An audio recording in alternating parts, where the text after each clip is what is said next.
G'day, it's Brad Shepherd here from Create PT Wealth. First thing I'd like to do is to welcome you and congratulate you on taking action, because if you've arrived at this spot and you're hearing from us, it's because you're a personal trainer who wants to skyrocket their business, who wants to live the lifestyle of their dreams. I'm here to tell you that you can do it, and it's very exciting.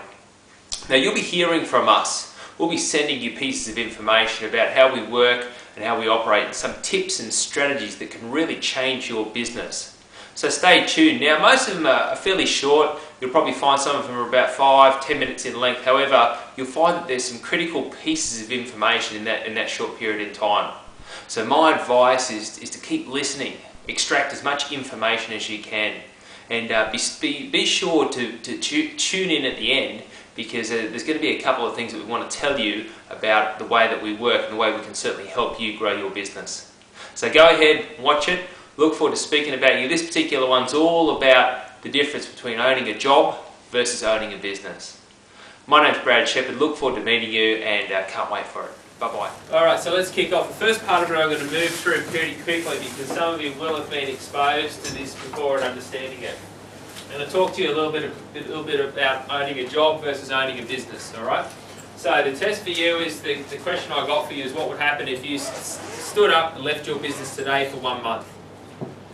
Okay, so everyone stand up in the seat that you're in.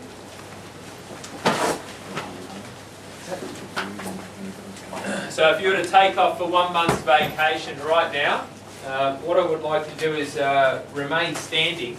If you came back in a month's time, your business would still be thriving as it is today.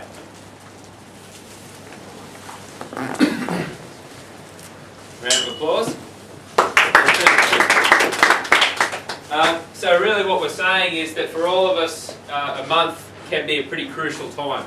And really a month is a pretty short period in time. So what I'll say to you is that the question I got, would your business still be thriving or would it fall apart? So we know that for most of us, 1 month away from our business could spell danger. So what I want to do is lock in some things for you today, which is going to help you get to the next level. Would you find to do it just as well, or possibly even better? Sometimes when I've been away from the business, the team's actually said things like, hey, it was actually better when you were gone, because, you know, we did this, this and this, and we didn't have to worry about you breathing down our neck and all this sort of stuff. So it's a pretty nice thing to hear from when you've got a team who's going for it. Jason's other business, he sent me through a text message. How much money did they put in the bank last weekend, mate? About, I can't remember. It was 200 grand or something. 250, yeah. 250 grand they put in the bank last weekend. Now, the funny thing that I found funny about that is that he said my first reaction was I was actually possibly a little bit disappointed that I actually wasn't there, because this all happened in Sydney. I wasn't there to be a part of it.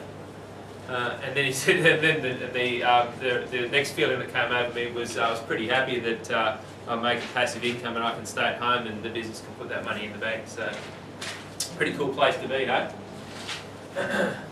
So the question is, would you find complete chaos and disaster or the business not being there at all? And I think we'll all agree, for some of you, that could be correct.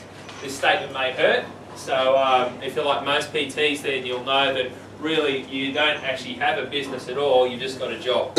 What's the acronym for job? J-O-B? Just over broke.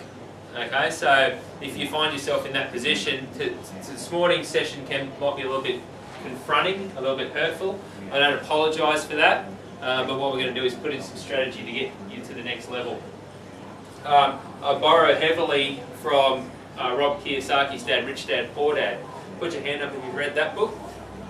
So it's about half the room. If you haven't read it, write it down now and make sure you make that as part of your homework. If you don't read, then what do you need to do? Get the audio book. Yeah. So he talks about the difference between owning a business versus owning a job. He talks about a philosophy that's called the cash flow quadrant.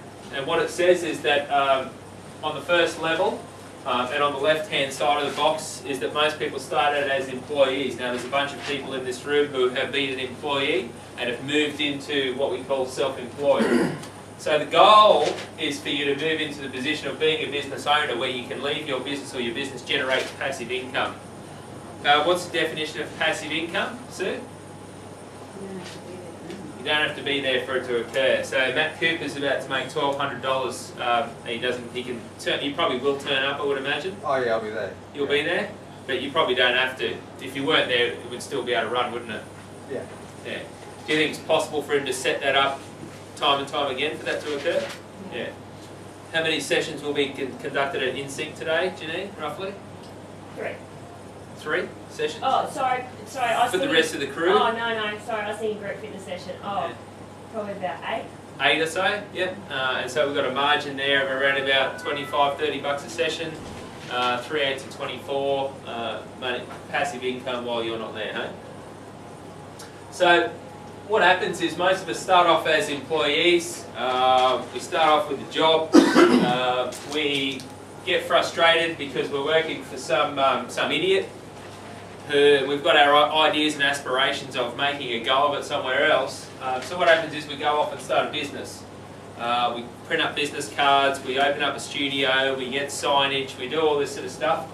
And more often than not, we find that we leave the comfort and the stability of working for an idiot, and we go and sign up and start working for an even bigger idiot. Now I say that because what happens is we suddenly find ourselves in this position of becoming incredibly busy. We can become overwhelmed, we become stressed, things happen in our personal life as a direct result of working for ourselves. So the ultimate goal is to move yourself out of the left-hand side of the quadrant and get over into the right-hand side, because in the right-hand side you are a true business owner when you derive some passive income from your business. Robert Kiyosaki's philosophy on becoming financially free is to have your passive income be higher than your expenses. Does that make sense? So if you generate more passive income than you spend, then you're in a position where you no longer have to turn up to work. Now, you might not stop at that, you might want to keep going, and because it's all going to be driven by the type of lifestyle that you want to have. But the message today is all about getting you over onto the right-hand side of this quadrant, becoming a business owner. Hi, how you doing? It's Brad here again. Look, if you're listening to this, then you've obviously made it to the end of our video. So congratulations for taking it that far, because you've just shown that you're the type of person that wants to take things through right to the end. Now, that's one small part. What you just saw was a few minutes of what we do. If you'd like to find out a little bit more about what we can do and how we can help you skyrocket your business, my suggestion is to jump onto our website and to find out when our next 3-day workshop is, because that's when you're really going to see a whole bunch of information that's going to dramatically change the face and change the shape of your business. So the website, putting it up here right now for you, www.createptwealth.com.au, and can't wait to meet you. Thanks very much. Bye-bye.